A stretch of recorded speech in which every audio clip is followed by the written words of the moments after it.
Hello everyone, how are you doing? This is MD Tech here for another quick tutorial. In today's tutorial, I'm going to show you guys how to schedule a Google Meet through your Gmail client. So this should hopefully be a pretty straightforward process here, guys. And without further ado, let's go ahead and jump straight into it. So all you have to do is open up your email that you're currently working on here. And then you want to select the three-dotted icon on the far right side across from the send button. Then when you hover over it, it says more options. Go ahead and left click on that and then select where it says set up a time to meet, and then you can select create an event.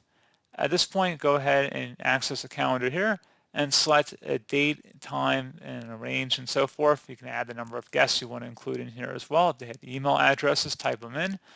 And then once you've done all of that, you can modify some of these additional settings in here.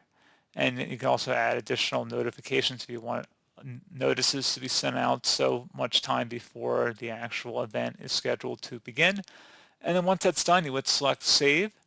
Now it's included and you have a scheduled task included into the email body of your email that other people, once they have this, they can double click on it. They can add it to their scheduled task as well.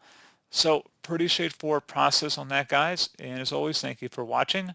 Do hope I was able to help you out, and I do look forward to catching you all in the next tutorial. Goodbye.